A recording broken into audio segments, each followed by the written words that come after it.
Sudah siap.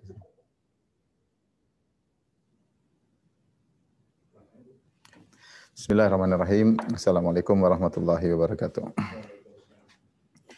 Alhamdulillahi ala ihsani wa syukru lahu ala taufiqihi wa amtinani. Asyhadu an la ilaha illallah wahdahu la syarika lahu ta'ziman li sya'nihi wa asyhadu anna Muhammadan abduhu wa rasuluhu da'ila ridwani. Allahumma salli alaihi wa ala alihi wa ashabihi wa ikhwani.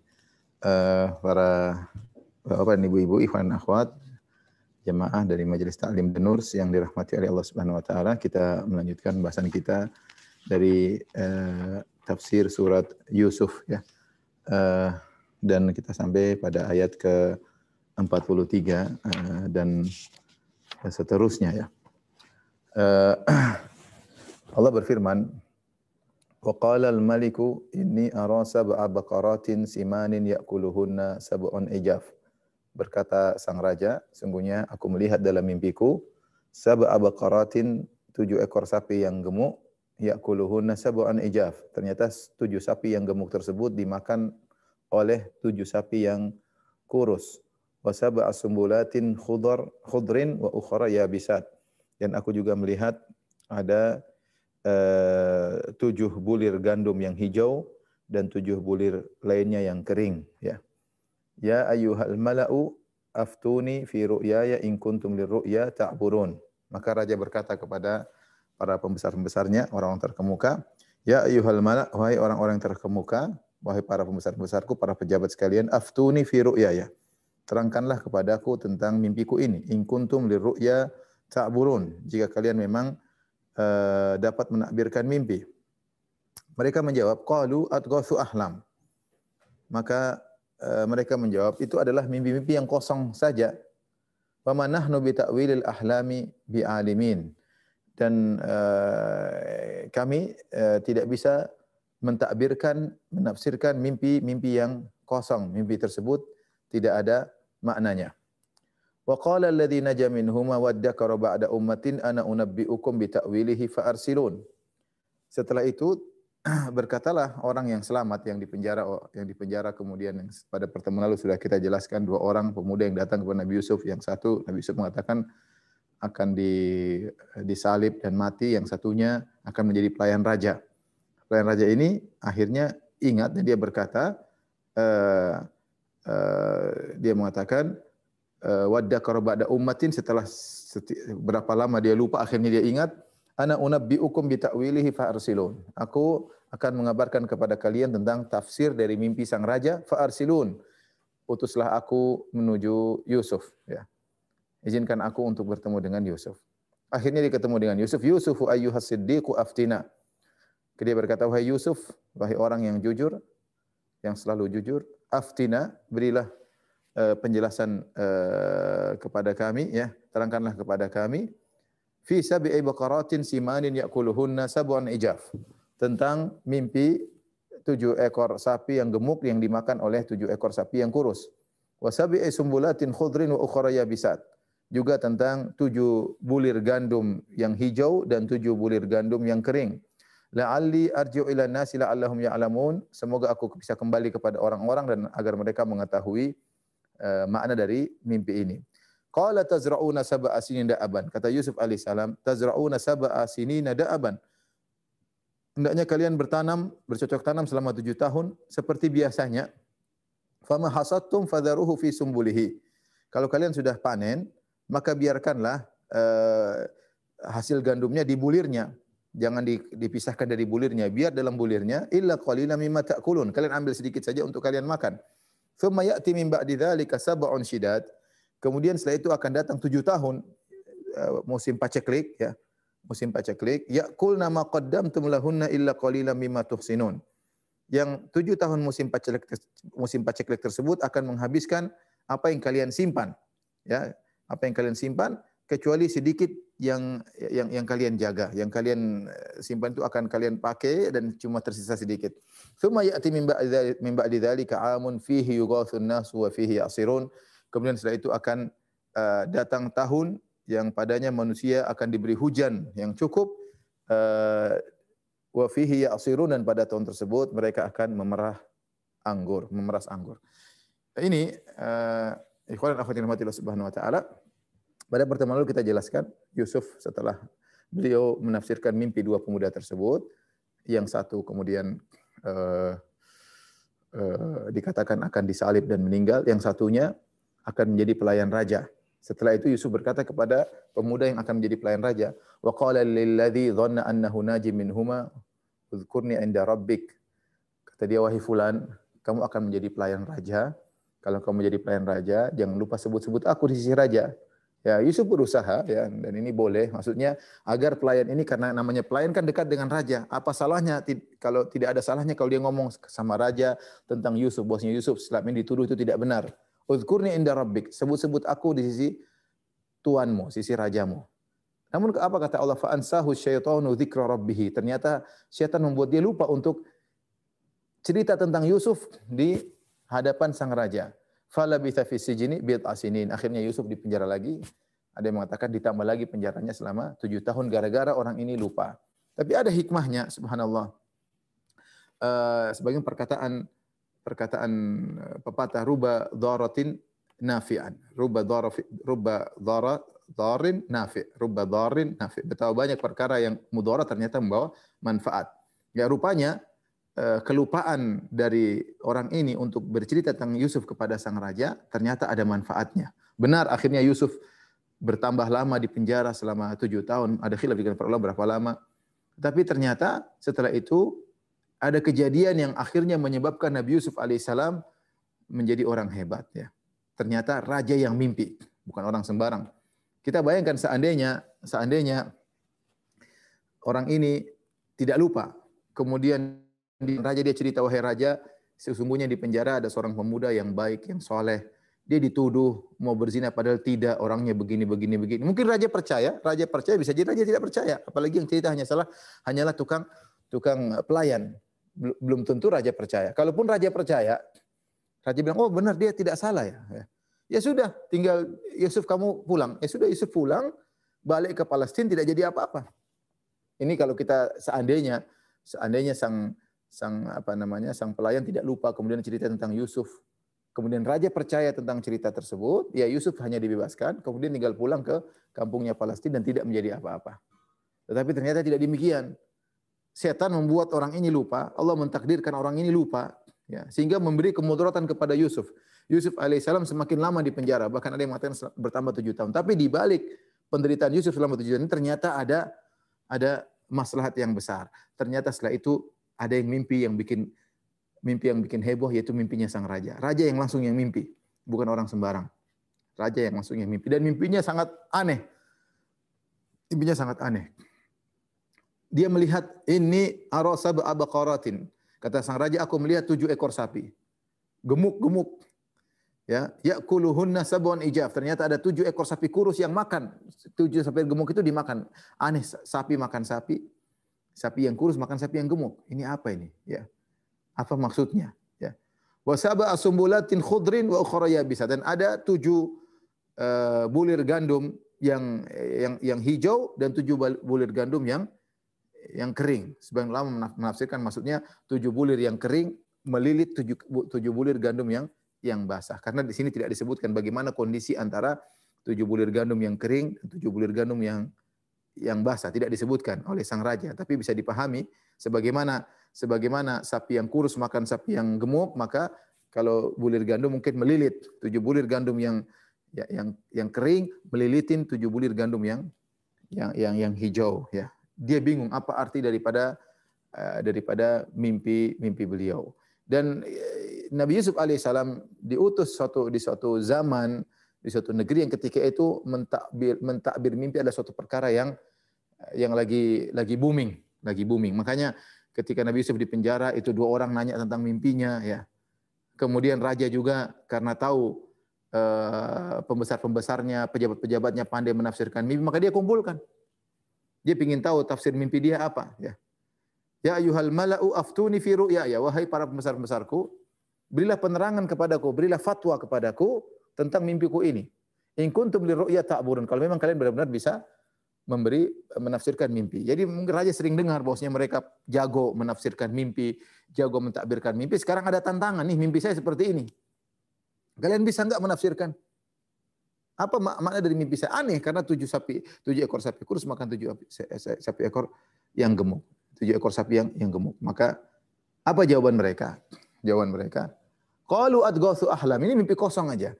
Adghats itu diks itu seperti apa ranting-ranting yang dibawa oleh penggembala untuk atau dibawa oleh orang, ranting-ranting banyak macam-macam dari pohon ini dikumpulin, dibawa ya untuk mungkin dibuat semacam apa namanya kandang-kandang ya. Jadi adghas jamak dari dhiqsun yaitu suatu ranting-ranting yang terbuang-buang dikumpulin. Sehingga mereka mengatakan mimpi raja ini seperti adghas, seperti ranting-ranting yang enggak jelas dari pohon ini sehingga sulit untuk ditafsirkan karena bercampur-campur. Padahal perhatikan, padahal raja hanya mimpi satu mimpi. Makanya raja mengatakan, aftuni fi ru'yaya. Berilah keterangan fatwa kepadaku tentang mimpiku. Mufrad maksudnya tunggal. Tetapi mereka mengatakan adghatsu ahlam. Mereka bilang ini adalah mimpi-mimpi. Dia mereka datang kalimat jamak dan mereka sifati dengan adghats. Adghats itu mimpi yang enggak karu-karuan. Nah, kalau mimpi enggak karu-karuan enggak bisa ditafsirkan. Enggak bisa ditafsirkan. Ya. Kemudian kata mereka, wa manahnu bi ta'wil ahlami bi alimin. Untuk tafsir mimpi seperti ini kami enggak bisa, mimpi kosong. Yang kami bisa tafsirkan itu kalau mimpinya jelas. Ini mimpi Anda wahai raja, mimpi kosong. Campur apa namanya? Carut marut. Enggak jelas seperti adghats. Ranting ini, ranting anu dibawa rame-rame enggak tahu ranting mana, pokoknya kecampur baur. Tidak bisa ditafsirkan. Dan ini adalah bentuk ujub dalam diri mereka. Ya, dari beberapa sisi. Pertama, harusnya mereka kalau tidak tahu, mereka cukup mengatakan kami tidak tahu. Kalau kita orang Islam kita bilang wallahu alam, selesai sebenarnya. Ya, enggak usah sok tahu kemudian bilang oh ini tidak bisa ditafsirkan. Tapi mereka ini sok tahu. Kata mereka ini tidak bisa ditafsirkan. Jadi sotoy kata sok tahu. Harusnya bilang saja kami enggak tahu, selesai. Yang kedua, mereka seakan-akan mengatakan ini mimpi sama sekali tidak bisa ditafsirkan sehingga mereka mendatangkan dengan lafal jamak ahlam. Padahal mimpinya cuma satu mimpi. Ya, kata seakan-akan mimpi raja ini mimpi kayak begini-begini enggak bisa. Ini termasuk mimpi yang mimpi model-model mimpi-mimpi yang tidak bisa ditafsirkan. Jadi menafikan dengan benar-benar penafian dan ini menunjukkan ujub mereka ya, bangga dengan diri mereka. Dan mereka mengatakan mimpi model begini tidak bisa ditafsirkan. Subhanallah. Jadi mereka enggak bisa, gagal, enggak bisa menafsirkan. Padahal mereka banyak. Mereka orang-orang terkenal pandai menafsirkan mimpi. Di saat itulah Allah mentakdirkan pelayan raja ingat. Wa qala alladzi naja minhuma waddakara ba'da ummah. Maka pelayan yang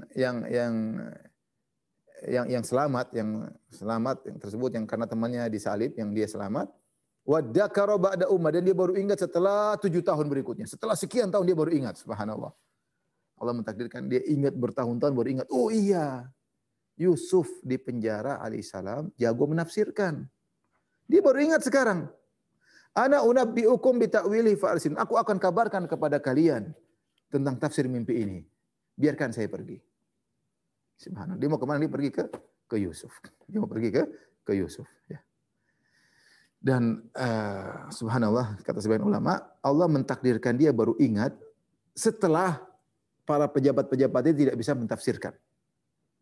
Seandainya dia langsung ingat ketika raja mengatakan, misalnya raja mengatakan, sungguhnya saya mimpi 7 ekor sapi makan 7 ekor sapi gemuk, yang kurus makan yang gemuk, 7 bulir gandum yang kering meliliti 7 bulir gandum yang basah. Siapa yang bisa menafsirkan? Tahu-tahu sang pemuda ini pelayan raja ingat, oh saya tahu. Ada yang bisa menafsirkan namanya Yusuf. Kemudian Yusuf datang tafsirkan, maka Yusuf tidak istimewa. Yusuf tidak istimewa. Tapi yang menjadikan Yusuf alaihissalam lebih istimewa kapan? Ketika ditanyakan kepada para pejabat dan mereka semua tidak mampu untuk mentafsirkan, kemudian Yusuf mampu, ini baru istimewa. Karena tidak ada yang mampu. Semuanya sudah ngaku nggak bisa, sok tahu juga, baru kemudian Yusuf tampil di situ nampaklah keistimewaan Yusuf alaihissalam. Ini sama seperti kisah Nabi Adam alaihissalam. Ambiuni bi asma'i haula in kuntum shadiqin. Ketika Allah menampakkan nama-nama benda-benda, Allah tanyakan kepada malaikat. Wahai para malaikat, sebutkan nama-nama benda-benda ini. Qalu subhanaka la ilma lana illa ma 'allamtana innaka antal alimul ghuyub ya. Innaka antal alimul hakim. Kata para malaikat, wahai ya Allah Subhanahu wa taala, kami maha suci Engkau, kami tidak punya ilmu. Kalau para malaikat tawadhu. Kami tidak punya ilmu tentang ini. Baru kemudian Allah berkata, ya Adam ambihum bi asma'ihim. Wahai Adam, kabarkanlah nama-nama benda-benda tersebut. Baru Adam menjelaskan di depan malaikat, ini namanya ini, namanya ini, namanya ini. Sini nampak kemuliaan Adam dibandingkan para malaikat dalam hal ini. Ya, setelah malaikat tidak mampu, kemudian muncul Adam alaihissalam mampu menjelaskan, maka Adam menjadi spesial. Makanya Allah menyuruh para malaikat sujud kepada Adam alaihissalam. Nah, sama seperti Yusuf alaihissalam. Seandainya Yusuf alaihissalam langsung menafsirkan, maka istimewa tapi tidak begitu istimewa. Ya. Tetapi semakin istimewa ketika para pejabat semua tidak mampu untuk menafsirkan, baru kemudian tiba-tiba Yusuf muncul, maka di sini sangat istimewa. Inilah hikmah, seperti saya katakan, ruba dharin nafi'an. Betapa sering perkara yang memberi mudarat ternyata membawa manfaat ya. Ternyata nafi'an, ternyata membawa manfaat. Orang ini lupa, ternyata manfaatnya banyak. Akhirnya dia pergi menuju Yusuf. Kemudian dia berkata, Yusufu ayyuhas siddiqu aftina. Wahai Yusuf, as-siddiq yang senantiasa jujur dalam perkataannya, jujur dalam perbuatannya. Aftina, berilah keterangan kepada kami. Berilah fatwa kepada kami. Perbandingan, di sini dia mengatakan aftina. Ya. Dia mengatakan, dia menggunakan kata fatwa. Berilah fatwa kepada kami. Ketika dia masih di penjara, ketika dia datang dengan temannya, mereka berdua berkata kepada Yusuf, Nabbi'na bita'wili, kabarkanlah kepada kami.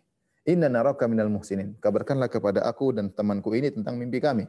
Menggunakan kata nabbi, kabarkanlah. Tetapi ketika dia datang kedua kali, dia menggunakan kata yang lebih menghormati. Dia mengatakan, aftina, berilah fatwa kepada kami. Kan dia sudah tahu kemuliaan Yusuf, keutamaan Yusuf, maka kata dirubah dari nabbi'na waktu ketika dia masih di penjara, sekarang menjadi aftina, berilah fatwa kepada kami. Dan demikianlah seorang kalau dia ada perlu sama orang lain, dia menunjukkan kata-kata pemuliaan, penghormatan, sebagaimana pelayan raja ini menggunakan kata-kata yang menunjukkan penghormatan kepada Yusuf.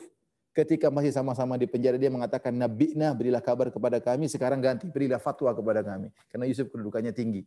Dia tahu Yusuf alaihissalam benar-benar orang mulia, ya. Sudah terbukti mimpinya pernah ditafsirkan dan ternyata benar. Kali ini dia mengatakan aftina, berilah fatwa kepada kami, karena dia mewakili raja yang sedang gelisah tentang apa makna mimpi yang dia lihat.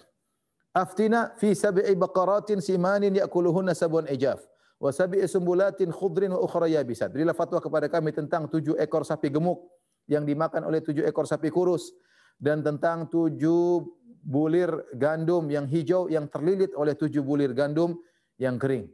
Dia menukil persis seperti apa yang dikatakan raja. Karena dia mewakili raja untuk bertanya kepada Yusuf. Ini sangat penting, menukil berita sebagaimana lafalnya, ya.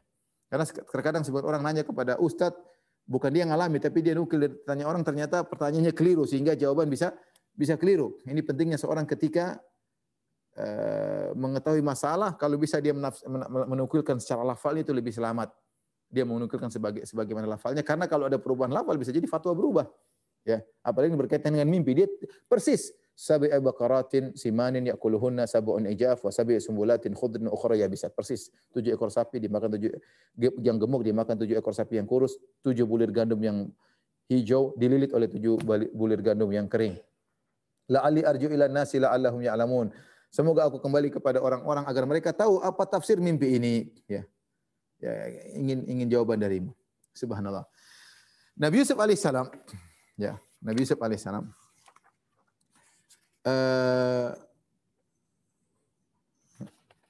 tidak marah-marah kepada orang ini.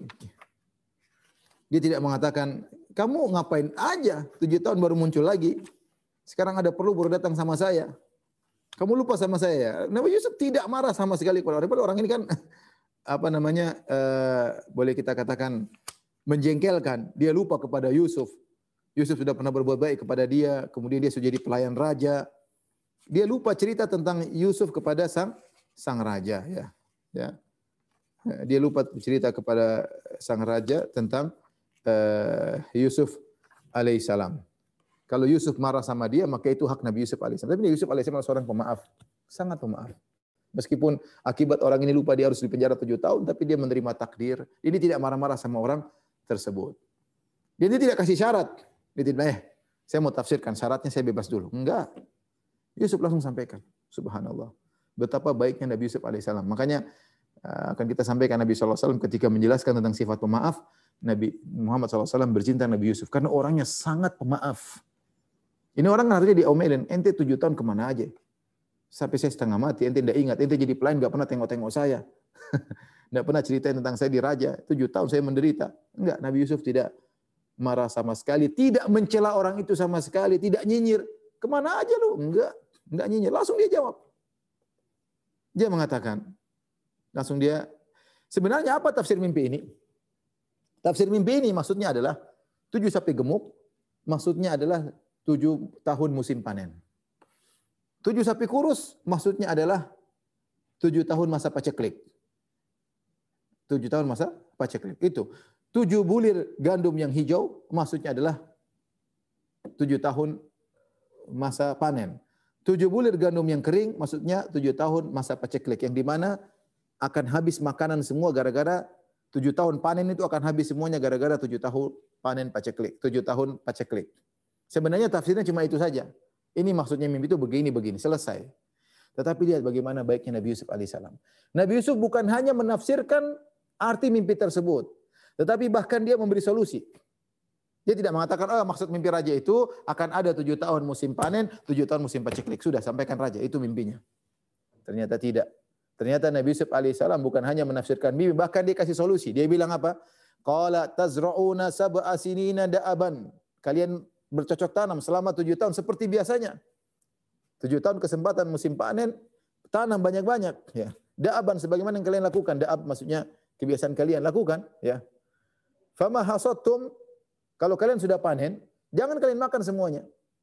Fadharu fi sumbuli, biarkan tetap dalam bulirnya. Jangan dibuka. Biar dalam bulir, kalau dibuka cepat rusak. Biarin dalam bulirnya, simpan. Ya. Illa qalilan mimma ta'kulun, kecuali sedikit yang kalian perlu untuk makan. Mentang-mentang kalian panen banyak 7 tahun, jangan makan semuanya. Simpan sebanyak-banyaknya, makan secukupnya. Untuk apa? Untuk menghadapi 7 tahun paceklik. Tsumma ya'ti min ba'di dzalika sab'un shidadun ya'kulna ma qaddamtum lahunna illa qalilan mimma tuhsinun. Akan datang 7 tahun paceklik setelah itu yang akan menghabisi semua yang kalian simpan, kecuali sedikit yang kalian jaga, ya. Jadi kalian simpan di lumbung untuk persediaan 7 tahun paceklik. Ketika tiba musim paceklik, kalian akan makan dari lumbung tersebut, lumbung gandum tersebut. Tapi masih ada sisanya. Masih ada sisanya. Jadi perhatikan, Yusuf tidak hanya menjelaskan hakikat mimpi, tapi Yusuf langsung kasih solusi. Tsumma ya'ti min ba'di dzalik, setelah itu, setelah 7 panen musim paceklik, musim panen, 7 tahun musim panen, 7 tahun musim paceklik, akan ada 1 tahun hujan sangat banyak. Tsumma ya'ti min ba'di dzalika amun fihi yughathun nas. Akan datang 1 tahun di mana manusia diberi hujan yang berkecukupan, wa fihi ya'sirun, di saat itulah mereka kemudian akan memerah anggur. Jadi perhatikan Yusuf alaihissalam, ya, menakjubkan, dan dia menafsirkan mimpi tersebut, dan inilah yang saya katakan mukjizat Nabi Yusuf alaihissalam. Dia diutus pada suatu kaum atau tinggal di suatu kaum yang mereka lagi menafsirkan mimpi suatu perkara yang booming. Tapi namanya mereka menafsirkan, terkadang salah, terkadang benar, terkadang mereka tidak tahu. Yusuf semua mimpi bisa ditafsirkan. Dan mimpinya probability-nya 100%, tidak ada kesalahan meskipun sedikit, tidak ada. Kebenaran tafsir dia 100%. Bukan 9,9, tidak 100% benar. Kesalahannya 0, 0, enggak ada.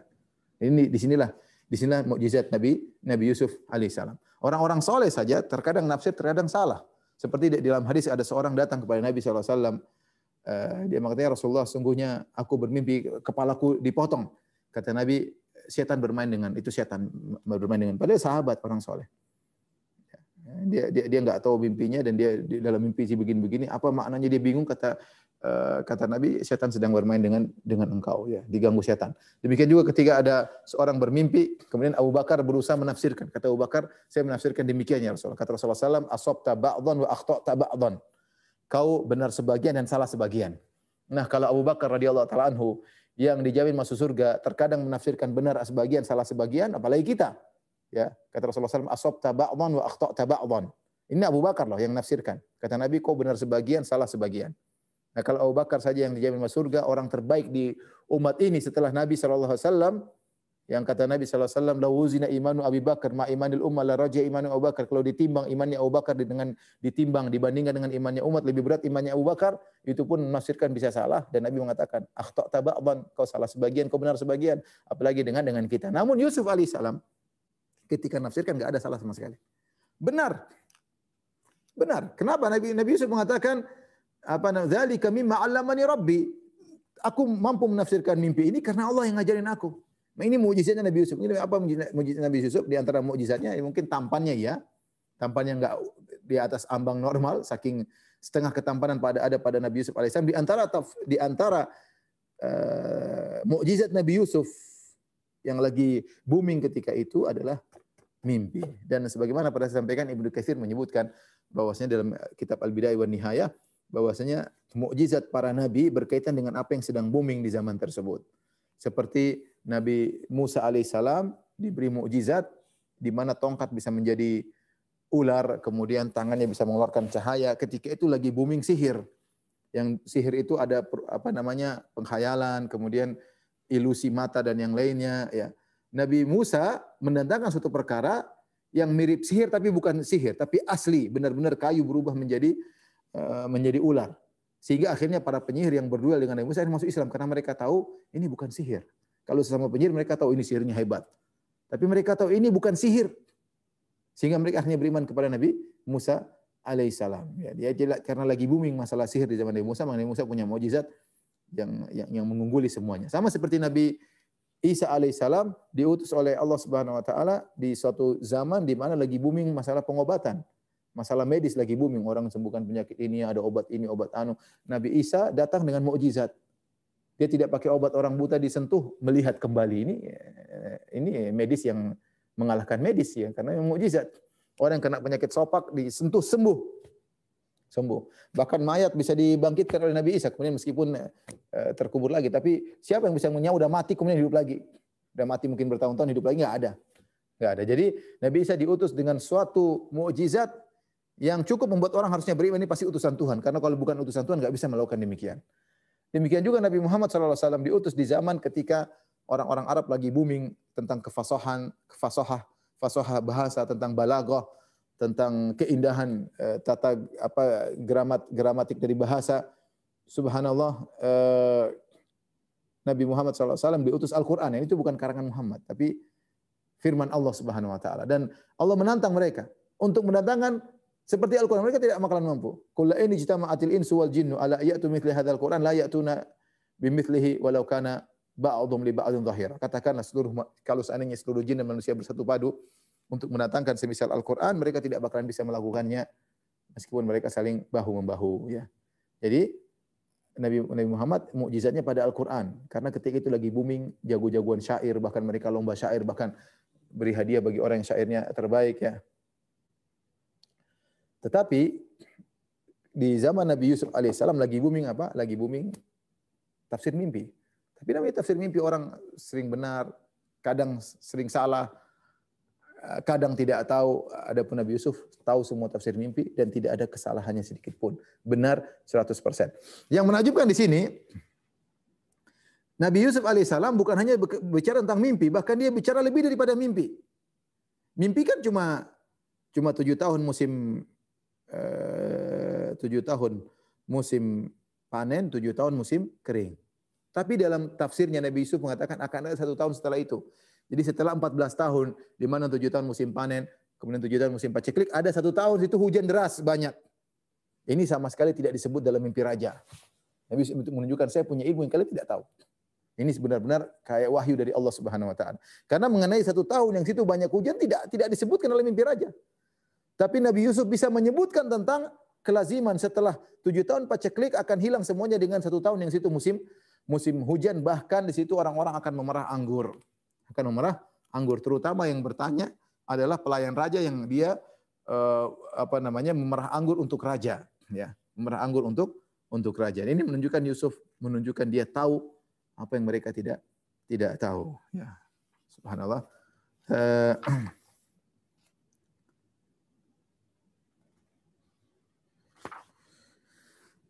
La haula wala quwwata illa billah. Ya, kemudian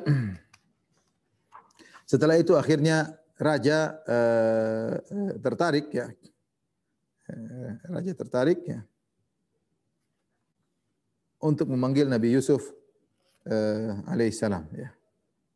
Karena Nabi Yusuf ternyata hebat ya, tidak ada yang mampu menafsirkan mimpi kecuali Nabi Yusuf alaihissalam. Allah berfirman setelah itu, wa qala al-maliku tuni bih. Kata Allah, datangkanlah Yusuf kepadaku. Ya, ini orang hebat. Ya, raja mengakui ini. Siapa ini Yusuf? Ini hebat banget. Ya, karena raja sibuk dengan mimpinya. Ini mimpi artinya apa? Ternyata ada yang bisa menafsirkan. Yusuf lagi di penjara. Falamma ja'ahu rasul, tatkala utusan datang kepada Yusuf. Yusuf tidak langsung keluar meninggalkan penjara. Dia mengatakan, qala arji ila rabbik. Kembalilah kepada Rabbmu, kepada rajamu. Fas'alhu ma balu niswatil lati qatta'na aydiyahunna. Tanyakanlah kepada sang raja bagaimana tentang kabar para wanita yang memotong-motong tangan mereka. Inna rabbi bikaidihinna alim. Sungguhnya raja tahu tentang bagaimana makar yang mereka lakukan ya. Atau sungguhnya Allah Subhanahu wa taala mengetahui tipu daya mereka. Inna rabbi maksudnya Allah mengetahui tipu daya mereka. Yusuf ketika dimuliakan oleh raja dan dia boleh keluar dari penjara. Dia mengambil ini kesempatan. Kalau dia keluar dari penjara, dia masih tertuduh ya. Dia ingin kasus selesai. Dia tidak ingin keluar dalam kondisi tuduhan masih ditujukan kepada dia. Makanya dia bilang, saya tidak mau keluar. Selesaikan dulu, ada kasus yang tertunda, yang sudah dipeti eskan bertahun-tahun yang lalu, mungkin 10 tahun yang lalu, mungkin 7 tahun yang lalu. Pernah heboh di kota Mesir, di mana Yusuf tertuduh merayu Zulekha. Yusuf tertuduh untuk merayu apa? Zulekha, sehingga dia dipenjara. Yusuf ingin bersihkan namanya. Ini boleh seorang berusaha membersihkan namanya. Ya, tetapi lihat Yusuf alaihissalam, dia tidak mengatakan, suruh raja tanya tentang Zulekha. Tapi Yusuf menggunakan kata-kata yang umum. Ma balu niswatil lati, tanyakan kepada tentang cerita ibu-ibu yang kenapa mereka potong-potong tangan mereka. Yusuf tidak mengatakan tanyakan kepada ibu yang merayuku, enggak. Kata para ulama ada hikmah di balik ini. Kenapa Yusuf tidak langsung mengatakan coba cek sama Zulekha apa yang dilakukan kepadaku? Enggak. Pertama Yusuf alaihissalam bukan orang pendendam. Ya, meskipun gara-gara Zulekha dia di penjara. Dan ini menakjubkan. Seharusnya mungkin kalau kita jadi Yusuf, itu yang bilang sama raja, saya dituduh sama Zulekha, penjarakan dia. Saya tinggal di penjara 10 tahun gara-gara, tapi Yusuf subhanallah. Itu kalau kondisi kita mungkin kita begitu ya. Yusuf tidak. Dia tidak dendam kepada Zulekha. Bahkan dia tidak mengatakan suruh raja cek sama Zulekha. Tidak, dia bilang tanyakan kepada ibu-ibu. Ini pertama, maksudnya dia sangat pemaaf. Dia tidak fokus, dia yang penting bagi dia nama dia bersih ya. Ada kesempatan untuk membersihkan nama untuk klarifikasi. Silakan raja yang cek, saya tidak ingin kasih informasi. Dan ini cara Yusuf yang kedua, dia tidak kasih informasi tapi dia raja cek sendiri. Raja punya kemampuan untuk ngecek. Beda kalau dia bilang, saya telah dituduh begini-begini, namanya Yusuf kasih informasi tentang dirinya. Tapi Yusuf tidak demikian. Yusuf menyuruh raja yang cek. Raja punya kemampuan ya, punya kemampuan untuk mengecek. Dia raja kok. Kemudian Yusuf juga tidak menyebutkan nama Zulekha. Bisa jadi namanya kalau Zulekha, raja tahu itu istri menterinya. Khawatir ada pembelaan terhadap Zulekha, maka tidak perlu sebut nama Zulekha. Ya. Kemudian juga di antara faedahnya, karena wanita-wanita yang bermasalah dengan Yusuf bukan cuma Zulekha saja, tapi para wanita hadir ketika itu. Sehingga biar mereka diundang semua oleh raja dan agar kebenaran lebih jelas karena saksinya banyak. Ini di antara hikmah kenapa Nabi Yusuf tidak mengatakan irji ila rabbik, wahai utusan raja, kembali tanya sama rajamu. Tanyakan, suruh raja cek sama Zulekha, kenapa dia merayu saya. Tidak begitu. Tapi model Yusuf, tanyakan. Dia berkata, tanyakan kepada ibu-ibu yang potong tangan mereka. Ya, silakan raja cek sendiri. Lihat, ini maksudnya cerdasnya Nabi Yusuf alaihissalam. Jadi mungkin kalau saya bilang tadi kita beda, itu Zulekha yang telah merayu saya dipenjara, dizalimi. Tapi Yusuf alaihissalam tidak dendam sama Zulekha. Zulekha pernah berbuat baik sama dia, suaminya dia pernah tinggal dengan sebagai pembantu atau budak tapi dibaikin oleh majikan, dan ini tidak luput dari benak Nabi Yusuf, dan dia pemaaf. Nabi Yusuf pemaaf, sangat super pemaaf. Dadanya sangat lapang. Nanti yang kita jelaskan cita-cita selanjutnya menunjukkan bagaimana sikap pemaaf. Di antaranya Yusuf tadi maafkan pelayan raja yang lupa 7 tahun baru ingat. Dia tidak ngomel, tidak nyinyir. tidak nyinggung sama sekali. Ya sudah orang mau apa? Ya, qadarullah, dia lupa mau diapain. Saya di akhirnya penjara 7 tahun, qadarullah. Seperti itu. Artinya seorang seperti itu mudah maafkan. Akhirnya raja pun ngumpulin ibu-ibu tersebut. Maka raja bertanya, qala ma khatubukunna idrawattunna Yusuf an nafsih. Ya. Bagaimana kabar kalian wahai para ibu-ibu? Ya. Ketika kalian menggoda Yusuf, ya. Qulna hasya lillah ma alimna alaihi min su'. Akhirnya mereka ramai-ramai berkata, ada Zulaikha di situ. Ibu-ibu yang motong-motong tangan mereka, ya raja mungkin cek, setelah cek, oh ternyata mereka yang rayu Yusuf. Oh, buktinya mereka motong-motong tangan mereka. Ada kejadian heboh ketika itu. Kenapa bisa motong tangan mereka? Kenapa? Kan raja pasti cek, raja pasti punya informan-informan yang jelas, sehingga raja tahu mereka yang merayu. Maka raja berkata, ceritakan bagaimana kabar kalian ketika kalian merayu Yusuf. Akhirnya semua berkata, qulna hasya lillahi ma alimna alaihi min su'. Kata mereka, maha sempurna Allah, kami tidak mengetahui suatu keburukan pun darinya. Ma alimna alaihi min su'. Di sini su datang dalam isim nakirah. Kalau isim nakirah datang dalam konteks penafian, memberikan faedah umum. Artinya tidak ada keburukan dari Yusuf sama sekali. Tidak ada keburukan dari Yusuf sama sekali. Oleh karena tafsir yang disebutkan oleh sebagian ahli tafsir, menukil dari Israiliyat bahwasanya ketika Yusuf bersama Zulaikha, Yusuf sampai berhasratnya bergerak sampai Yusuf sudah melepaskan celananya, sudah duduk ingin menggauli, tiba-tiba dia meninggalkan. Tentu ini tidak benar sama sekali. Dan ini menjatuhkan derajat Nabi Yusuf. Karena kalau Yusuf sampai sempat tergerak sampai mau duduk ingin menggauli Zulaikha, tentunya berarti dia melakukan keburukan.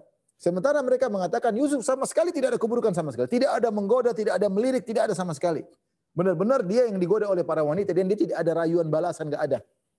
Kalau dia ada keburukan sedikit mereka mengatakan, ya Yusuf sih genit sama kita, Yusuf sih gini. Enggak sama sekali. Mereka mengatakan, ma alimna alaihi min su'. Kami tidak tahu keburukan sedikit pun dari Yusuf alaihissalam. Jadi tidak ada. Yusuf tidak ada sama sekali. Dia ada gejolak tapi dia tahan. Makanya dia kabur. Ketika bersama Zulaikha dia kabur. Tidak ada keburukan sama sekali. Tatkala itu akhirnya aktor utamanya berbicara. Zulaikha.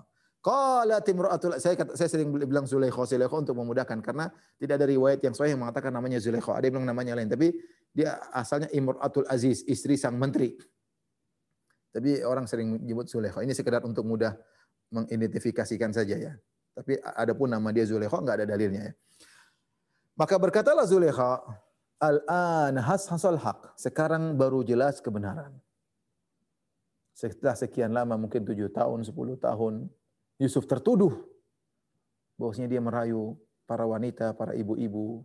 Sekarang saatnya jelas kebenaran. Ana rawattuhu an nafsihi. Aku yang merayunya. Wa innahu laminas shadiqin. Sungguh-sungguh Yusuf itu jujur. Benar, saya yang salah. Kemudian dia berkata, dzalika liya'lama anni lam akhunhu bil ghaib. Hal ini saya beberkan ya.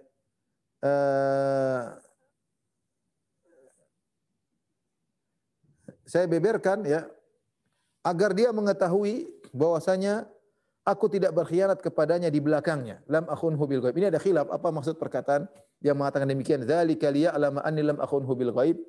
Hal ini agar dia tahu bahwasanya aku tidak berkhianat kepadanya di belakang. Ada yang mengatakan ini perkataan Yusuf alaihissalam bahwasanya aku tidak berkhianat kepada majikan laki-lakiku, ya. Aku tidak berkhianat dengan istrinya. Aku tidak berkhianat meskipun istrinya merayuku, aku tidak berkhianat. Namun yang benar ini perkataan Zulaikha, bukan perkataan Yusuf. Dzalika liya'lama anni lam akhunhu bil ghaib. Seakan-akan Zulaikha berkata agar dua tafsiran. Ini ada, jadi saya ulangi ini perkataan ini. Hal ini tidak lain agar dia tahu bahwasanya aku tidak mengkhianatinya di belakangnya. Ada yang mengatakan perkataan Yusuf, ada yang mengatakan perkataan Zulaikha. Kalau perkataan Yusuf berkata seakan-akan dihadirkan di situ dan dia berkata, ini semua agar Al-Aziz sang menteri tahu, majikanku tahu bahwasanya aku tidak berkhianat dengan istrinya di belakang dia, enggak. Namun ini pendapat kurang kuat. Yang benar ini adalah perkataan Zulaikha. Dia berkata, "Dzalika liya'lami anni lam akhunhu bil ghaib." Ini semua saya jelaskan agar Yusuf tahu aku jujur, aku tidak menjatuhkan dia di sini meskipun dia tidak ada. Meskipun dia masih di penjara. Ini Yusuf kan kondisinya yang benar dia masih di penjara, dia belum bertemu dengan mereka karena dia belum mau keluar dari penjara sampai namanya bersih. Ini oleh karena saya katakan yang benar perkataan Zulaikha. Dia mengatakan dzalika liya'lama anni lam akhun bil ghaib.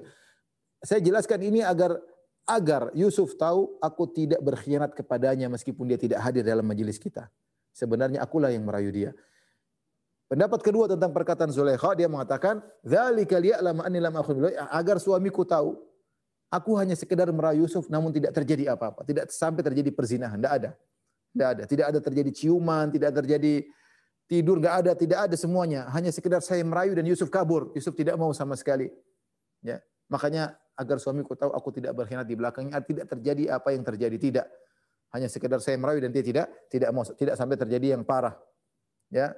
Wa anna Allah la yahdi kaidal khainin, dan Allah tidak akan beri petunjuk kepada tidak meridhoi tipu orang-orang yang berbuat tidak berkhianat. Ya.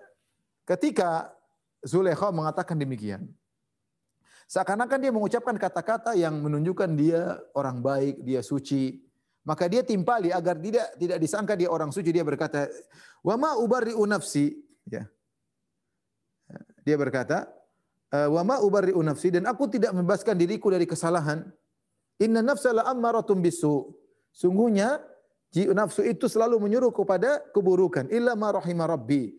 Kecuali nafsu yang diberi rahmat oleh Allah, oleh Tuhanku, "Inna rabbi ghafurur rahim." Sungguhnya Rabbku Maha Pengampun lagi Maha Penyayang. Ini bukan perkataan Yusuf. Ada khilaf. Apakah ini semua rangkaian perkataan Yusuf? Karena disebutkan Rabbku, ini Rabbku Pengampun lagi Maha Penyayang. Sehingga sebagian ahli tafsir mengatakan ini perkataan Yusuf. Namun dibantah oleh Ibnu Taimiyah rahimahullah, dibantah oleh Ibnu Qayyim rahimahullah, ini bukan perkataan Nabi Yusuf, ini perkataan Imra'atul Aziz, perkataan Zulaikha.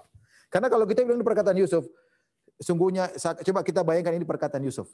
Ya, agar majikan laki-laki tahu aku tidak berkhianat, ya, dan aku tidak mensucikan diriku, sungguh jiwaku menyuruh kepada perbuatan yang buruk. Seakan-akan Yusuf punya salah, apalagi dia mengatakan Rabbku Maha Pengampun lagi Maha Penyayang. Seakan-akan Yusuf terjerumus dalam dosa. Dan ini menjatuhkan derajat Nabi Yusuf. Yusuf tidak berdosa sama sekali.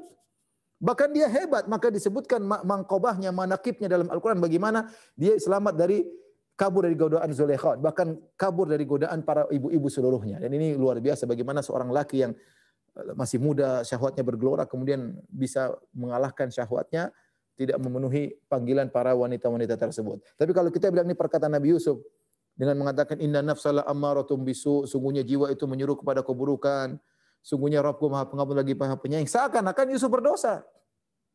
Maka yang benar ini bukan perkataan Nabi Yusuf, tapi semuanya perkataan rangkaian masih dari Zulaikha semuanya.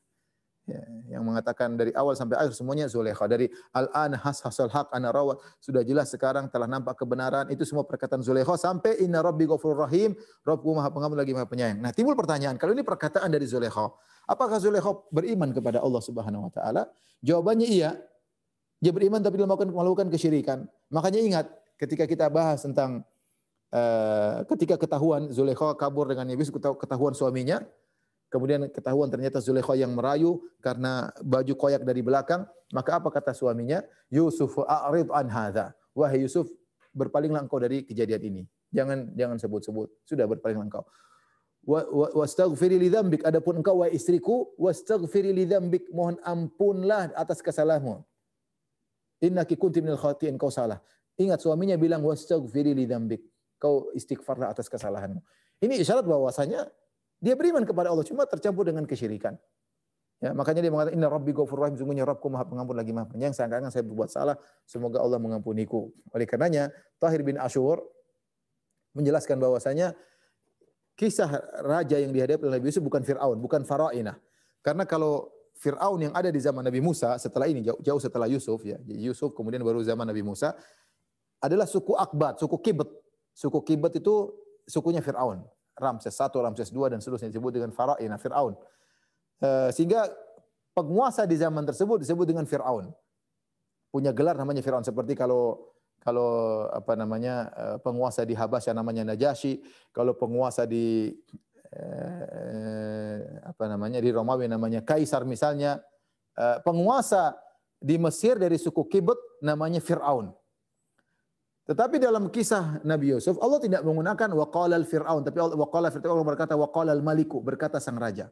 Ini menunjukkan suku mereka berbeda. Dan ini disebut oleh Tahir bin Asyur dalam tafsirnya, bahwasanya suku yang dihadapi oleh Yusuf adalah suku Heksos, bukan suku Fir'aun. Suku Heksos kemudian diserang oleh suku Akbat dan akhirnya bergantilah kekuasaan dan akhirnya raja mereka disebut dengan Firaun. Tapi di zaman Nabi Yusuf yang berkuasa di Mesir namanya dari suku Heksos, sehingga penguasanya disebut raja bukan Firaun, disebut Al-Malik, bukan Firaun. Wallahu a'lam bishawab. Oleh karenanya kemungkinan mereka beriman kepada Allah ada, tapi mereka berbuat kesyirikan. Makanya ketika Nabi Yusuf berdakwah kepada dua pemuda di penjara, Nabi Yusuf berkata, "Arbabul mutafarriquna khairun amillahul wahidul qahar." Apakah yang kalian sembah berbagai macam model lebih baik ataukah Allah yang Maha Esa? Ya. Ya, sehingga seakan dia berbicara dengan orang yang musyrik. Ya, dan Zulaikha dan raja sih semuanya orang-orang musyrikin, tapi mereka beriman kepada Allah, tapi mereka melakukan kesyirikan. Allah alam bisawab. Jadi ini seluruhnya adalah perkataan dari Zulaikha. Wa ma ubari'u nafsi, aku tidak mensucikan diriku, inna nafsala ammaratun bisu. Sungguhnya jiwa itu menyuruh kepada keburukan. Artinya saya salah. Saya Imran Yusuf, saya salah. Ya. Saya mengikuti hawa nafsuku. Akan tapi Rabbku Maha Pengampun lagi Maha Penyayang. Semoga aku diampuni. Ini pernyataan Zulaikha, pernyataan Zulaikha. Dan sehingga tahu bahwasanya Allah berfirman, "Inna nafsala ammaratun bisu." Sungguhnya jiwa itu menyuruh kepada keburukan, dan ini hukum asal jiwa. Nafs jiwa asalnya menyuruh kepada keburukan. Makanya seorang berlindung daripada keburukan jiwa. Di antara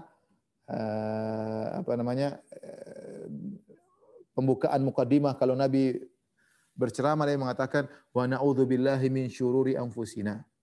Kami berlindung dari keburukan jiwa-jiwa kami. Jiwa ini punya keburukan. Kita kadang melihat keburukan di luar, ternyata jiwa kita juga bermasalah, punya keburukan. Kita berlindung dari keburukan jiwa kita. Seperti juga zikir pagi petang.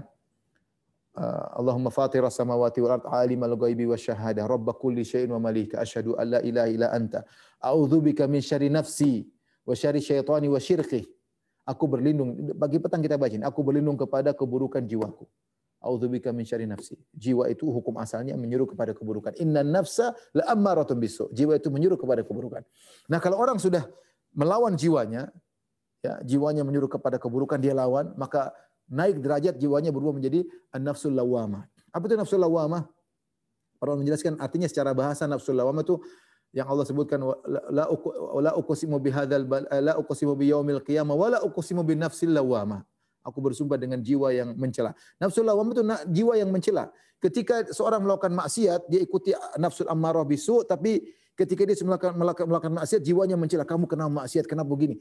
Makanya ada sinyal. Kalau orang ada imannya, dia melakukan satu berdetak jiwanya, menolak. Ya. Dia tahu itu tercela, tapi dia terkadang mengikuti nafsu ammaratun bisu. Sebenarnya jiwanya mencela. Kenapa kau begitu? Apalagi kalau dia sudah melakukan, dia menyesal. Itu namanya an-nafsul lawamah, jiwa yang mencela. Dan ini suatu yang baik. Jiwa yang baik. Mencela seorang melakukan keburukan. Dia mencela dirinya sebelum orang lain mencela dirinya. Dia mencela dirinya sendiri. Jiwanya memberontak ketika dia melakukan maksiat. Tidak tenang. Ada nafsul lawam, itu sinyal dan itu menunjukkan orang masih beriman. Tapi kalau dia lawan lagi sampai si jiwanya menjadi nafsul mutmainnah. Jiwa yang tenang. Jiwa yang tenang yang mudah menghindari maksiat. Kenapa? Jiwanya sudah berubah menjadi an-nafsul mutmainnah. Jadi tingkatan jiwa an-nafsul al-ammarah bisu, kemudian an-nafsul lawamah, kemudian yang paling tinggi an-nafsul mutmainnah, yang Allah mengatakan ya ayyuhatun nafsul mutmainnah, wahai jiwa yang tenang, ya. Baik. Setelah itu kemudian Nabi Yusuf dipanggil oleh sang raja, kemudian akan diangkat menjadi bendaharawan Mesir. Dan insyaallah kita akan lanjutkan pada pertemuan berikutnya. Kalau ada yang bertanya kepada para jemaah Majelis Ta'lim Denurs, saya persilakan. Wallahu a'lam bishawab.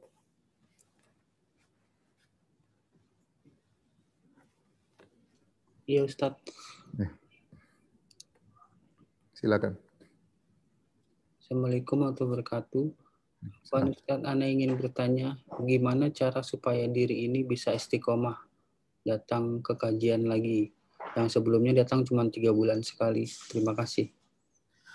Kita harus tahu bahwasanya jiwa kita ini tadi saya sudah jelaskan ammaratun bisu. Jiwa itu menyuruh kepada keburukan. Jiwa ini kalau kita tidak ayomi, tidak kita sirami dengan siraman rohani, jiwa ini inginnya memuaskan hawa nafsu, ingin nonton ini, ingin jiwa kita ini punya sifat, dia punya tabiatnya ingin memuaskan dirinya, ingin memuaskan hawa nafsunya, ingin nonton apa yang dia senangi, ingin mendengar apa yang dia dengarin, ingin makan apa yang dia sukai, ingin bicara apa yang dia sukai. Maka di antaranya kita kekang jiwa hawa nafsu ini, ya. Makanya Allah mengatakan wa amman khafa maqama rabbih wa nahan nafsa 'anil hawa. Ya, adapun orang yang takut dengan kedudukan Rabbnya wa nahan nafsa 'anil hawa dan dia mencegah jiwanya dari mengikuti hawa nafsu. Jiwa ini pingin lepas. Kita cegah. Di antara cara mencegahnya untuk mengikuti hawa nafsunya adalah dengan siram rohani. Di antaranya dengan pengajian. Pengajian kita hadir, kita bertemu dengan orang soleh. Kita duduk di majelis ilmu, duduk terkadang di masjid. Ya, sekarang juga majelis ilmu, tapi seandainya lagi offline kita duduk di masjid.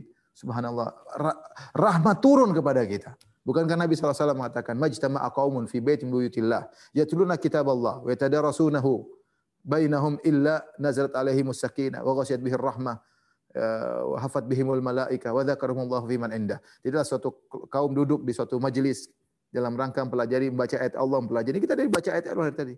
Yatadarasunuhu bainahum. Kita pelajari apa maknanya satu ayat demi ayat. Kita tafsirin belajar ayat-ayat Allah. Allah kirimkan Al-Qur'an lewat Jibril, lewat Nabi Muhammad SAW sampai kepada kita, kemudian kita biarkan saja kita pelajari. Apa yang akan Allah berikan? Illa nazat alaihimus sakin, akan turun ketenangan kepada dirinya. Wa ghasyiyat bihimur rahmah. Rahmat Allah turun kepadanya. Wa hafat bihimul malaika, malaikat akan meliputinya dan Allah memuji dia di hadapan para malaikat. Maka dengan kalau kita tidak menghadiri majelis ilmu, hati ini akan kering. Khawatir jiwa nafsu kita tidak bisa kita kontrol. Di antara cara kita untuk semangat menuntut ilmu adalah kita ingin mengontrol jiwa kita. Dan setiap langkah kita menuju majelis ilmu dihitung pahala oleh Allah Subhanahu wa taala, mengangkat derajat ya.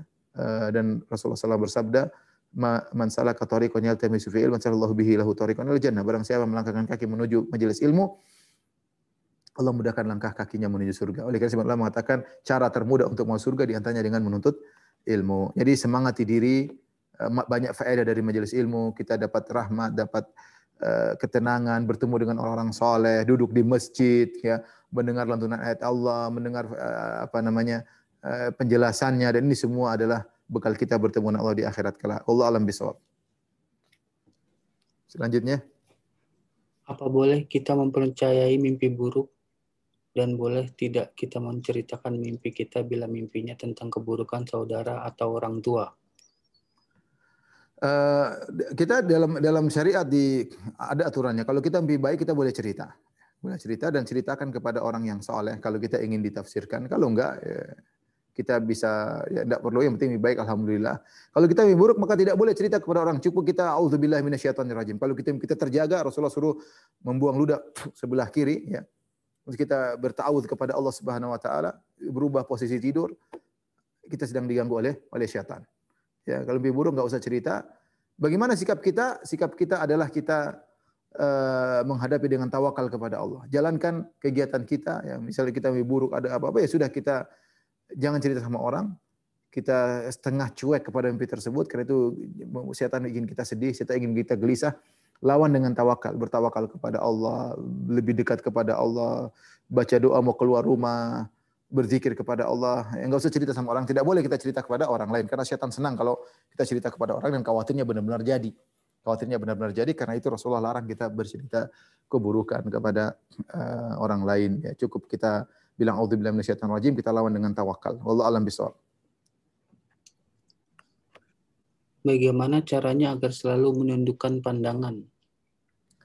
Untuk menundukkan pandangan, ini perkara yang berat di zaman ini. Tapi kita tahu, setiap kita menundukkan pandangan, Allah tambah iman dalam hati kita. Makanya Ibnu Qayyim rahimahullah ketika menyebutkan tentang ayat-ayat dalam surat An-Nur, ya, Allah mengatakan, "Qul lil mu'minina yaghuddu min absarihim wa yahfadhu furujahum.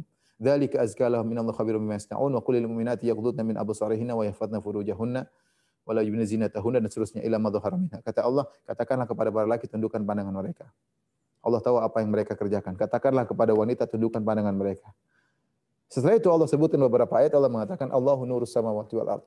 Allah adalah cahaya bagi langit dan bumi. Kata Ibnu Qayyim rahimahullah taala, di antara munasabah atau keterkaitan antara ayat tentang menundukkan pandangan dengan ayat tentang cahaya Allah, di antaranya kalau orang tundukkan pandangan, Allah berikan cahaya dalam hatinya, ada kelezatan yang dirasakan. Makanya dia mengatakan, man taraka syai'an lillah awadallahu khairum minhu. Barang siapa meninggalkan sesuatu karena Allah, Allah akan memberikan yang ganti lebih baik.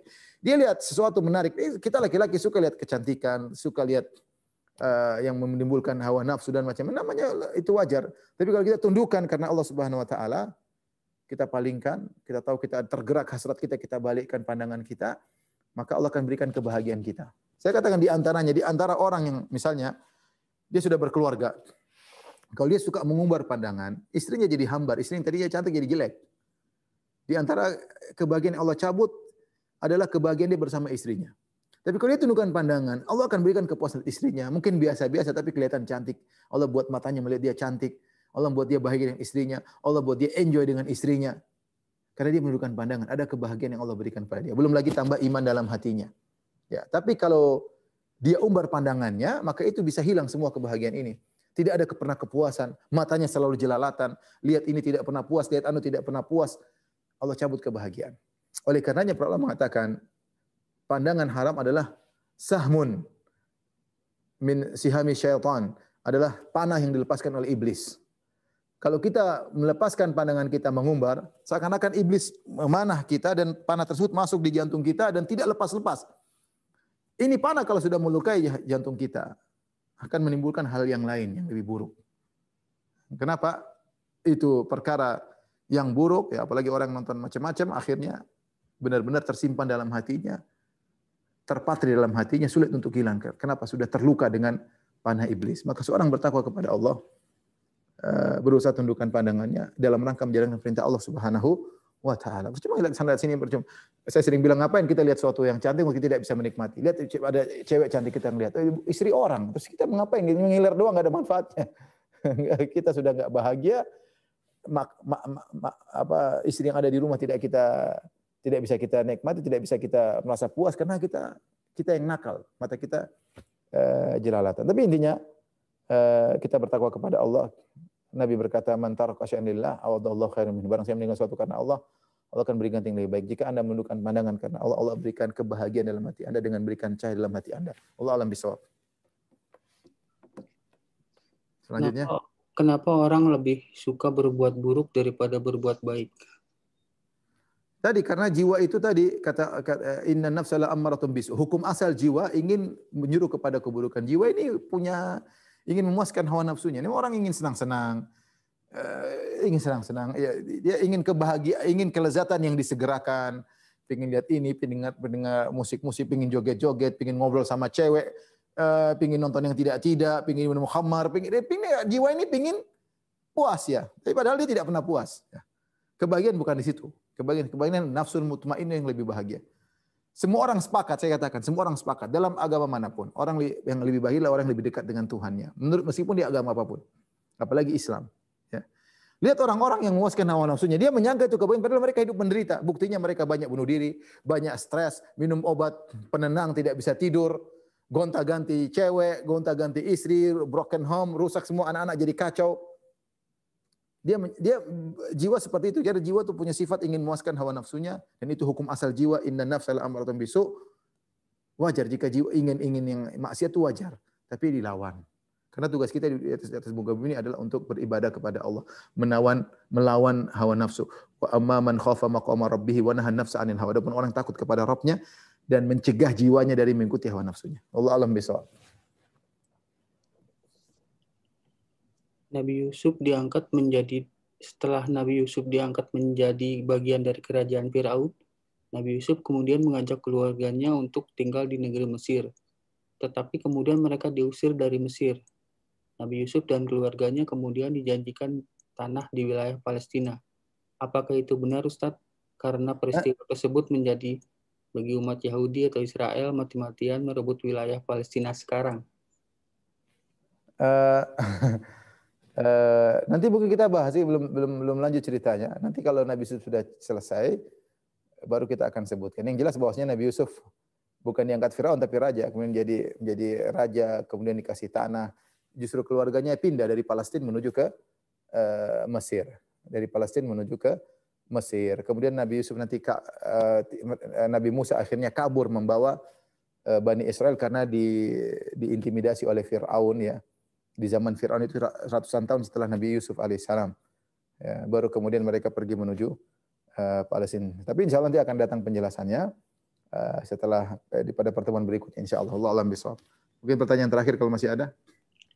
Bagaimana mengajak orang tua yang berat untuk bersedekah walau untuk 1.000 atau 10.000 ke box amal masjid dengan alasan harus punya penghasilan tetap terlebih dahulu. Bilang kita bilang di antara sebab mudahnya rezeki kalau kita bersedekah. Nabi berkata, Allah berfirman, ya bani Adam anfiq unfiq alaik, wahai anak Adam berinfaklah, aku akan berinfak kepadamu. Oleh karenanya di antara sebab kita mendapat rezeki adalah dengan berinfak ya. Kalau kita nunggu kaya dulu kapan bersedekah? Kecuali kalau kita bersedekah kita nggak bisa makan, ya itu baru ya kita bersedekah pada diri sendiri sebelum bersedekah pada orang lain. Tapi kalau cuma 1.000, 2.000 ya itu namanya pelit ya. Ya diskusi saja.